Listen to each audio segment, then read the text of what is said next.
Oh, hey there. I didn't see you coming. So, how did it go? Did you find it? Where are we? We're at home, silly. Where else would we be? Just Mommy, sister, you and me. Now tell me, how did it go? Did you find it? No? Pity. Maybe you're simply looking in the wrong places. Did you ever think of that?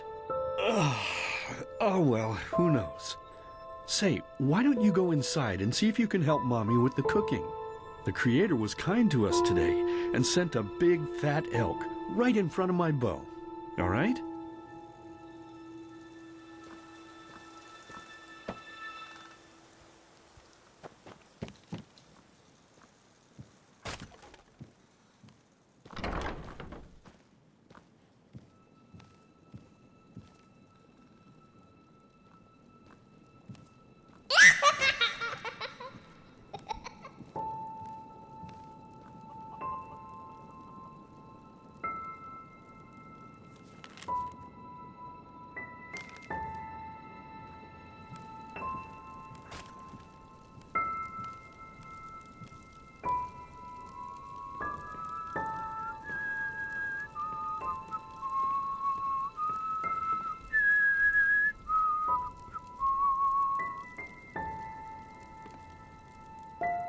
My, I totally forgot what a mess I left here.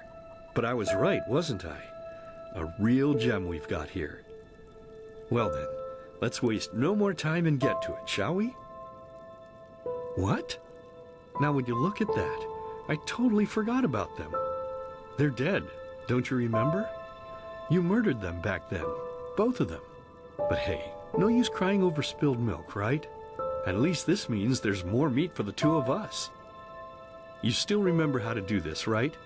First, off with the skin. Slice up the belly, then out with the entrails. I'll look for a nice sharp knife in the meantime to cut off the head. I don't think either of us wants to eat that, do we?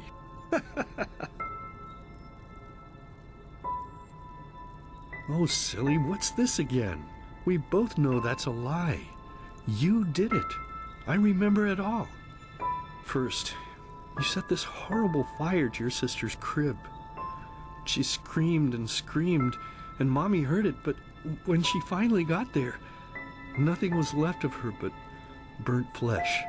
And, oh gosh, do we really need to go through this again? You know how sad it makes me when you do this. You killed them, period. No matter how often you tell me you didn't, it changes nothing. You hear me? Nothing. Now please, let's start cooking. I'm so bloody damn hungry. Oh, by the Creator's name, why are you telling these lies? Isn't it enough that you murdered us? Do you really have to bother me over and over with your stupid, pathetic, and pointless whining? You know, sometimes I wish the Creator would have made me just a little less merciful. Just a little less pious. Because then I would have realized that you were tainted by sin long before any of this had ever happened. And instead of raising you, feeding you, and loving you like a father does, I would have put you in the horse trough right after you were born. Yes, I should have killed you. I should have just killed you. Just like you killed us. And now, you think you're safe because we're all under the earth, don't you? Well, listen up, my child. You are wrong. And do you know why? Because the dead don't forget. Do you hear me? The dead don't forget. Now enough of this useless chatter. I'm bloody starving. Bring me the meat, you spoiled brat. Bring it to me. Bring me a nice crisp piece of meat. Bring me a nice crisp piece of meat. Bring me a nice crisp piece of meat. Bring me a nice crisp piece of meat. Bring me a nice crisp piece of meat.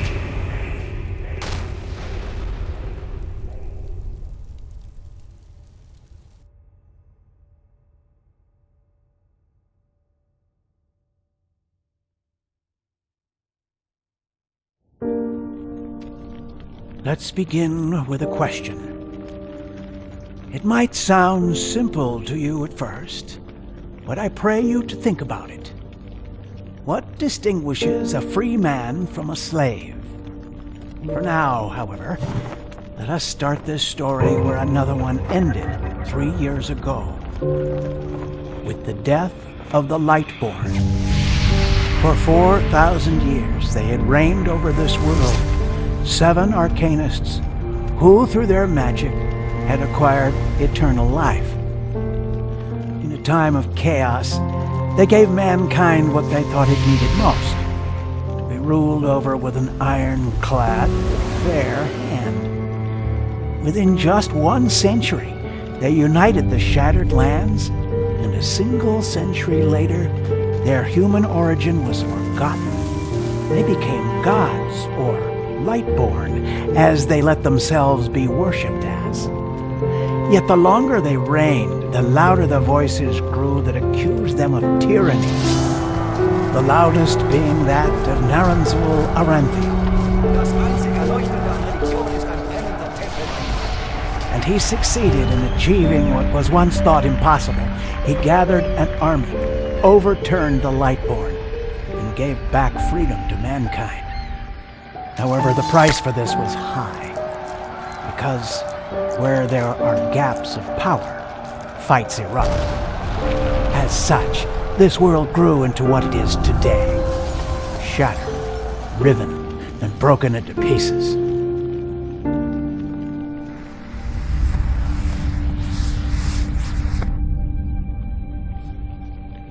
But all of this was merely a diversion, so that no one would notice something else.